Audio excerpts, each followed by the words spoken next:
Ngobrol dengan Bang Dusan. Nah, ini langsung saja kita ngobrol dengan pemainnya Egy Maulana Fikri. Assalamualaikum warahmatullahi wabarakatuh. Selamat siang waktu Indonesia, Egy. Waalaikumsalam warahmatullahi wabarakatuh. Selamat siang, Om Dusan. Hai Gi. Semuanya kurus. Oke, Ya, Egy. siang. Ini aku sama Bang Dusan di sini. Kalau Bang Ya, Dusan tadi cerita katanya Egy udah nggak mau makan nasi goreng. eh, mindsetnya udah berubah semua jadinya. Luar biasa. Egy, kita pengen dengar cerita Egy lebih mendalam soal ini. Ke Eropa bermain di sana sudah 2 tahun ya? Kalau saya nggak salah ya, hitung ya dari 2018 ya Egy ya? Iya, iya, iya. Sudah 2 tahun, ternyata bukan hanya skillnya yang berubah atau improving begitu, tapi juga sekarang mindsetnya berubah. Egy, saya dengar, saya baca, waktu awal-awal Egy bilang ke Bang Dusan, kalau Bang Dusan ini nggak bisa bawa Egy main di Eropa, lebih baik saya nggak jadi pemain bola lagi. Memang mimpinya Egy untuk bisa main di sana, di Eropa, atau seperti apa? Ya dari kecil kan bilang sama orang tua juga pengen banget main bola di luar negeri, di Eropa khususnya karena ya lihat pemain-pemain top atau pemain-pemain bintang di sana jadinya rasanya wah apa saya bisa main di sana, apalagi kan kita dari Indonesia dan nggak gampang pastinya ke sana. Dan ya menurut saya itu mimpi Dream yang come true. sangat susah untuk dijalankan tapi terkabul walaupun masih banyak yang harus saya jalanin lagi. Sempat mengalami kesulitan masa adaptasi nggak di sana waktu baru-baru bergabung dengan timnya di Polandia? eh Kalau masa kesulitannya cuaca pasti ya dari pertama, dan juga bahasa, apalagi di sini nggak terlalu banyak yang bisa bahasa Inggris, jadi ya itu tantangan lah buat saya agar bagaimana saya menyikapi semua itu. Dan untuk itu pasti awal-awalnya ya canggung dan lain-lain, tapi lama kelamaan ya yakinin sama diri sendiri aja bahwa ya udah sampai di sini, jadi mau nggak mau harus totalitas, harus kerja keras biar apa yang kita impikan bisa tercapai. Egy, ya, Egy itu jadi inspirasi buat para pemain muda lainnya. Banyak sekali yang pingin bisa berkarir Ya, seperti Egy Maulana Fikri. Jadi kita hadirkan Egy di sini, dalam diskusi ini kita harapkan bisa menjadi inspirasi didengar ceritanya oleh semuanya. Karena banyak sekali penikmat ya. bola, orang tua juga ini yang ingin mencetak anaknya seperti Egy, ini juga ikuti dalam diskusi ini. Egy, bisa cerita mungkin, dari dulu awal daerah di Medan, kalau tidak salah. Ya di Medan. Dari Serkumbang. Medan ke Ragunan sampai akhirnya ke Legia Gdansk, itu perjalanannya seperti apa dari Medan? Apa waktu itu yang diikuti, pola latihannya seperti apa, ikut turnamen apa, Egy? Waduh, ini kalau diceritain panjang ini bisa Versi lama. singkatnya lah, versi singkatnya. kita Jadi pengen tahu kerja keras Egy. dulu emang keluarga bisa dibilang keluarga bola karena bapak kan juga mantan pemain bola dulu, jadi mungkin turun menurun dari bapak. Dulu main SSB, di SSB-nya bapak, ikut turnamen di Medan, dan malah sempat beberapa kali gagal ikutin turnamen, tidak pernah juara, banyak gagalnya lah pokoknya dulu di Medan pada saat itu. Tapi ya tadi saya udah bilang saya punya mimpi, saya ingin bermain di Eropa. Dan orang tua juga bilang harus kerja keras, latihan pagi sore, malah saya ikut latihan itu bukan yang kelompok umur saya, malah kelompok umur yang di atas saya. Bahkan juga pernah main dengan kakak yang bedanya 6 tahun, tapi nggak diporsir terlalu banyak karena ya cuma ingin untuk pengalaman dan bagaimana cara berpikirnya mereka. Terus juga ya ketemu Pak Bagja itu yang paling penting sih menurut saya, karena tanpa Pak Bagja juga saya nggak bisa ke Ragunan pada saat itu. Coach Bagja Karena ya? ya saya sempat berhenti main bola juga dulu di Medan karena ya tidak ada agent ataupun salah satu orang yang bisa bawa saya ke tim nasional ataupun ke diklat di Jakarta, karena saya pasti ingin tantangan yang lebih.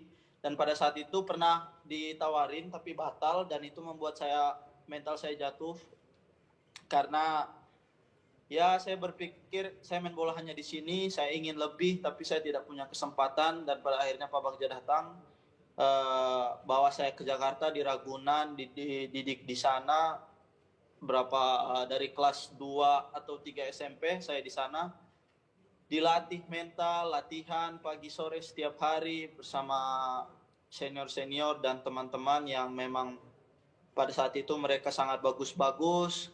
Alhamdulillah masuk di timnas pada saat dari situ, terus mengikuti tim nasional dari U16, U19, dan pada akhirnya ikut turnamen di Toulon bersama Coach Indra Safri. Coach Indra dan Pak Bagja juga mereka adalah orang yang memperhatikan saya dan membantu saya agar selalu yakin dengan mimpi saya itu untuk bisa bermain di Europe. Dan di Prancis awalnya juga nggak nyangka bisa dapat trofi itu. Trofi yang katanya pernah didapat juga oleh Cristiano Ronaldo dan Zinedine Zidane kalau nggak salah. Dan pada saat itu Coach Indra dan Pak Bagja rekomendasi ke Om Dusan. Om Dusan bertemu dengan saya, dan ya pada saat Om Dusan bilang kamu mau main di Europe, saya bilang of course I want. Dan itu adalah rasanya seperti gak bisa dijelasin ya, karena itu rasanya wah mimpi saya bakalan terjadi. Tapi di samping itu juga ada rasa antusias yang kayak saya harus kerja keras nih, nggak mungkin pasti saya bertele-tele di sana, karena ini kesempatan yang sangat besar buat saya harus benar-benar manfaatkan itu. Kurang lebih seperti itu. Dan akhirnya sampai di sini, dan ya walaupun sampai di sini pun saya tidak puas, saya ingin lebih lagi dari saat ini. Baik, Egy, saya bisa bayangkan bagaimana sulitnya untuk bisa bertahan ataupun bersaing dengan para pemain lainnya di Legia Gdansk itu, untuk bisa menjalani latihan dan sebagainya. Egy mungkin punya cerita mengenai hal ini, dan ini mungkin bisa jadi tips untuk para pemain lainnya bagaimana bisa adaptasi dengan cepat, kemudian juga mampu bersaing dengan para pemain Eropa yang mungkin secara postur juga mungkin lebih tinggi ataupun lebih besar daripada Egy. Itu saya juga banyak dapat wejangan dari Om Dusan juga. Secara Om Dusan kan udah banyak Om Dusan dari Eropa. Om Dusan udah tahu bagaimana cara mereka bermain dan apa kurang dari saya dan apa yang harus saya lakukan. Banyak juga motivasi dari orang tua, Pak Bagja, Coach Indra. Bahkan saya bicara juga dengan Coach Kurus dan coach-coach yang lainnya. Menurut saya awal pertama kali saya harus sadar itu tentang mental sih, karena ya saya harus tahan di sini, saya harus tahan bagaimanapun keadaannya, saya harus lebih kerja keras. Karena waktu saya pindah dari Indonesia ke Europe dan latihan bersama mereka, saya langsung berpikir wah saya tidak ada apa-apanya dibanding mereka. Saya masih terlalu jauh untuk dikategorikan bagus, jadi menurut saya kalau saya tidak kerja keras dan tidak menambah porsi latihan saya sendiri untuk masa otot, kecepatan, skill, apalagi taktik yang pada saat itu saya sangat-sangat kurang tentang taktik. Pelatih juga bilang ke saya, ya saya tidak akan bisa bersaing, tapi saya harus merubah semuanya, mau tidak mau, karena itu udah mimpi saya dari kecil. Jadi saya harus ubah, saya harus paksa semuanya untuk berubah, tahan, harus kuat, harus punya mental yang kuat untuk semua itu. Dan ya alhamdulillah sampai sekarang saya sudah pelan-pelan mengerti bagaimana taktik, bagaimana maunya mereka, terus apa yang harus dilakukan di sini, ya seperti tadi bagaimana makanan, apa yang harus dijaga, semuanya itu saya udah ketahuin. Jadi untuk saat ini harus lebih kerja keras lagi. Intinya lebih kerja keras dari semua orang yang ada di sini kalau mau ingin lebih dari mereka. Karena ya kalau kita nggak kerja keras kita pasti ketinggalan. karena sepak bola kita mohon maaf sangat jauh kalau dibandingkan di sini dengan Indonesia. Baik, sangat jauh kalau dibandingkan. Sejauh apa dan apa yang bisa dibenahi atau mungkin yang bisa ditiru, diadopsi dari apa yang Egy alami di sana? Eh, Kalau menurut saya intinya dari pribadi pemain masing-masing dulu. Jadi mereka harus punya mental yang kuat, kerja keras dan ya nggak mau kalah dan jangan juga cepat puas karena seperti pikir ya kayak kalau di Indonesia kita merasa kita udah terlalu bagus tapi pada saat kita keluar langsung seperti mata kita tuh terbuka kayak kita tuh belum ada apa-apanya dan mereka juga di sini tidak pernah merasa seperti itu dan saya selalu melihat mereka tambahan latihan lebih dari apa yang dikasih di pelatihan dan itu saya rasa jarang melihat seperti itu di Indonesia. Terus makanan juga dan apalagi taktik ya itu sangat penting sih karena kita juga harus tahu apa yang dimau pelatih dan apa dimaksud pelatih dengan yang dia terapkan itu benar-benar harus kita perdalamin karena ya sebagus apapun pemain kalau taktik yang dimau coach tidak bisa dijalankan oleh pemain ya percuma. Yeah. Jadi harus banyak-banyak belajar dari sana. You want to say something to him?